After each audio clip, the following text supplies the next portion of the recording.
Hey, what's up? We're at the workbench of shame here again.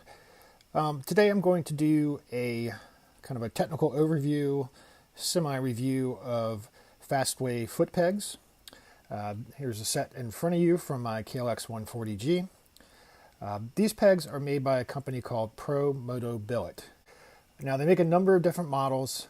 Some of them are steel and some of them are aluminum, or as some of you say, aluminium. Yeah.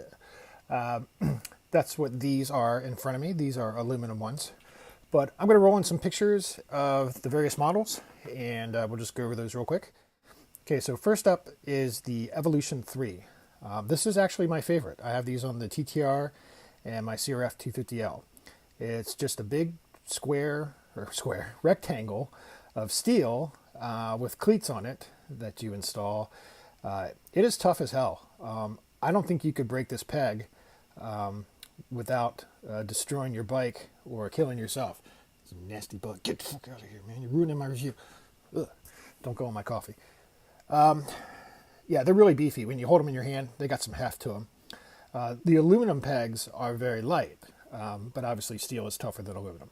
So this is the original, the Evolution 3s, my favorite.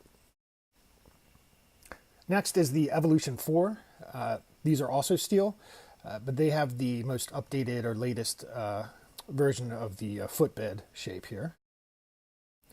Okay, now we're getting to the aluminum pegs. First up, the Adventure pegs. The Adventure pegs are 57 millimeters front to back and 4.25 inches, whatever that is in millimeters, left to right. So it's a wide peg and it's also an extended peg. If you had like a DR650 or a KLR, you're doing tons of miles on and standing up and stuff, get the fuck out of here, bud. Those would be great for your comfort and grip on those bikes. Next up is the Air EXT. These are also 57 millimeters front to back, 82 left to right. And if I didn't say, the Evo 3 and 4 steel pegs, they are also 57 millimeters front to back, 82 left to right. But anyways, the EXTs also have this thing sticking out the back that's supposed to provide ankle support to you for jumping and doing all kinds of extreme things. I haven't used them, so I don't know how effective they are in that, but it's an option. Okay, next we have the Evo Air, which is very similar to the Evolution Air. Again, it's 57 by 82 millimeters. And then finally, we have the Evolution Air. So I'll just cut back to my desk here. So that's what I've got going on here. So 57 millimeters front to back, and then 82 millimeters this way, or I don't know, 81.75, whatever, 82.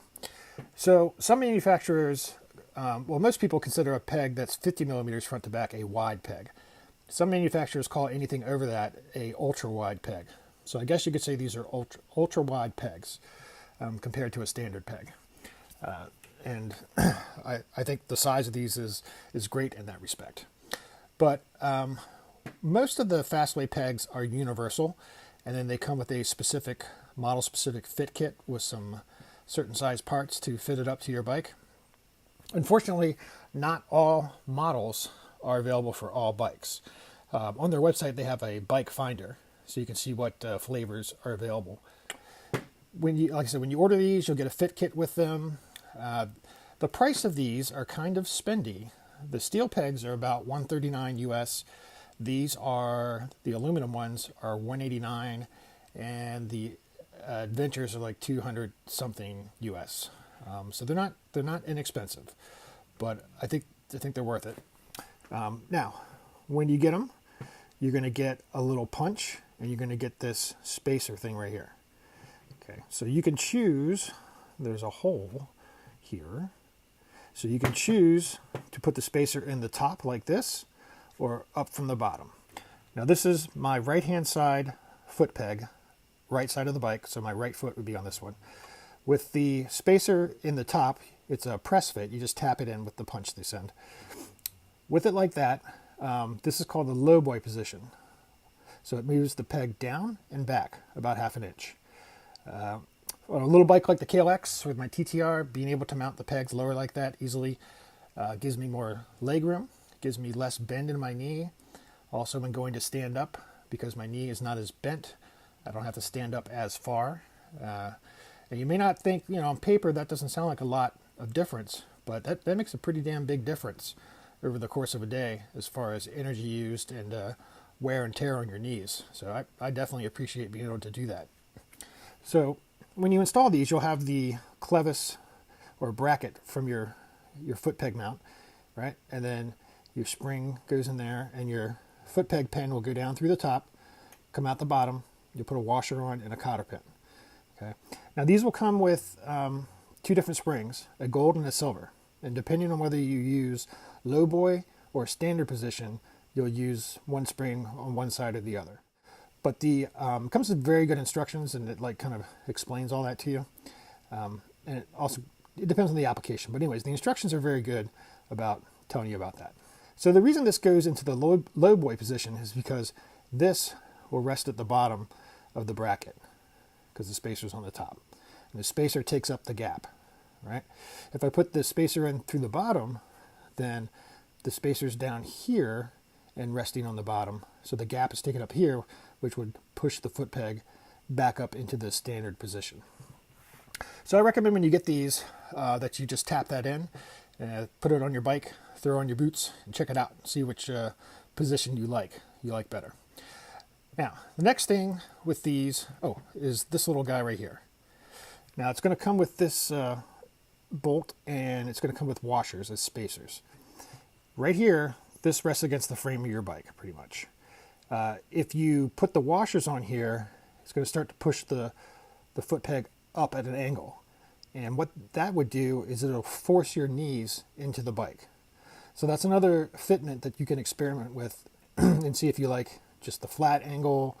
I suppose you could just take that out entirely and maybe get some action like that.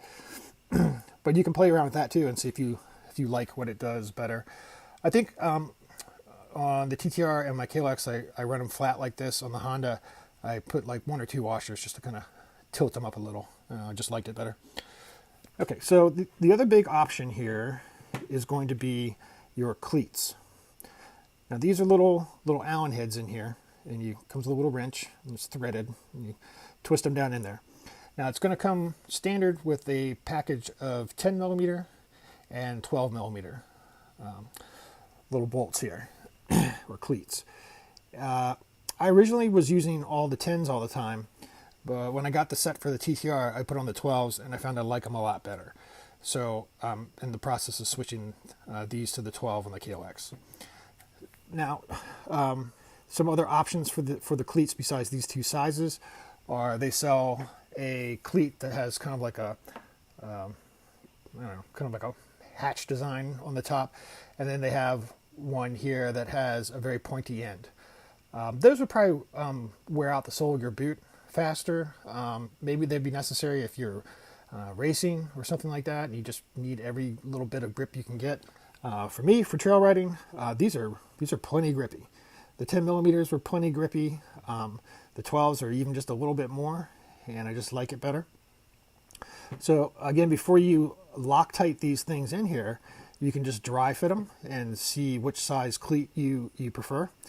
You also have some options here, right? So you could do 10, 12, 10, and get kind of a curve, right? It's supposed to be good for rolling your foot forward towards the controls. You could do all 10s, all 12s. You could do like 12, 10, 10, or 12, 12, 10, and get like a slope going that way. Or you could, whoops, I'm a retard. Or you could reverse it and do like 12, 12, 10, or 12, 10, 10, and get a slope going that way, if you like that better. I think if I was going to use 10s again, maybe something I'd like to try would be like 10, 10, 10, and these outside 3 as 12s. You can see from the wear that there's a lot of foot action going on there on the edge of this. But I just like the 12s overall better, so I'm going to switch to them. As far as wearing out your boots, it's no worse than any other kind of peg. I don't notice any unusual wear and tear.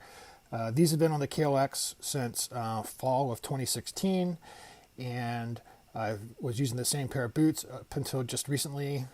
Decided to break out my other boots. But looking at the bottom of my boot, I don't really see anything unusual. I am not wearing all the way through the sole. Nothing strange is going on there. Nothing abnormal. Again, I think the sharper pegs, the pointy ones, would definitely tear up your sole a little more. So I would only recommend those if you really need them. Now, some technical info about these for installing these cleats. Here's some lessons learned. Okay, first, it comes with red thread locker, which is the kind of thread locker you usually have to use heat to remove the part later on. I can see why they include it, because if by some freak thing one of these should work its way out, then you'd have somebody on the internet in a forum saying, these are bullshit, one of these things came out, I almost slipped off, I almost fucking died, man. I'm calling them in the morning, man. Don't ever buy these. So I think it's kind of cover their butt. When you dry fit these in, like I don't crank on them, but I do them snug and just a little like that. They're in there, man. I mean, I don't think they even come out without thread locker. But I think blue thread locker is more than sufficient. I use this Loctite stick. It's this little blue thing here. And so I'm going to replace these with the blue. I used the red originally. Now, if I turn it around this way, okay, that's a 12, that's a 12. You can see a 10 right there. So it is kind of a considerable difference. These right here, I had a little problem getting out. If your Allen key to take these out is at all rounded, it is possible because of so much force is required with the red that it could slip and round the inside of this. That happened to those two. So I got a special tool coming. Hopefully get those out. This one got totally fucked up. I rounded the inside, then used the Torx bit. That made it worse. Then I cut a hatch with a hacksaw and put a flat blade, try to turn it. Half of the crown broke off. Then I used a punch and tried to rotate it. Then that half broke off. Then I used a carbide bit and drilled out the center to try to free it. And then it just turned to shit. So I got a little tool coming to try to take that out. Maybe it'll work out. I don't know. We'll see. But if I use blue Loctite, I wouldn't have that problem. But use what you are comfortable using. Now, that shit there, that's really my fault for being a retard with it. But let's talk about wear and tear on these. These are anodized black. There's a number of colors. You can see over time it has worn off. Some people bitch about that. I've read in reviews. I personally think it looks pretty cool. It looks like a Boba Fett armor or something. I like it. Got dings and all that kind of stuff. Nothing destructive going on. They're tough. You know, the steel ones are super tough. These are tough. The only other thing I've heard from people is a couple people who are like doing a lot of jumping and stuff said that over time, because this is a steel spacer in an aluminum housing, that they started to get some play around here. I do not have that after almost 2 years of these on this bike. I think maybe also because I used these Achirby footpeg testicles, and you can see in this picture they cover the footpeg mount. But I think they keep some constant tension on it so it's just not from vibrations. Or I'm a pussy and I don't do anything extreme enough to cause this to wear. But other than that, I haven't had any problems with anything and haven't really read about anything with people having any kind of problems. Again, with the 57 millimeter and 82 millimeter, I think that is a great size. You feel very planted on the bike. You feel like you got a great control surface. It really just, to me, enhances my feeling of control and stability on the bike. And the low boy position is just an added bonus. So I really like them. So I got them on 3 bikes now. Any new bike I would get, I would definitely go check and see if I can get these. The only downside really is they're kind of spendy.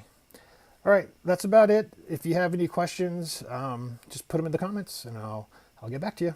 All right, we'll see you.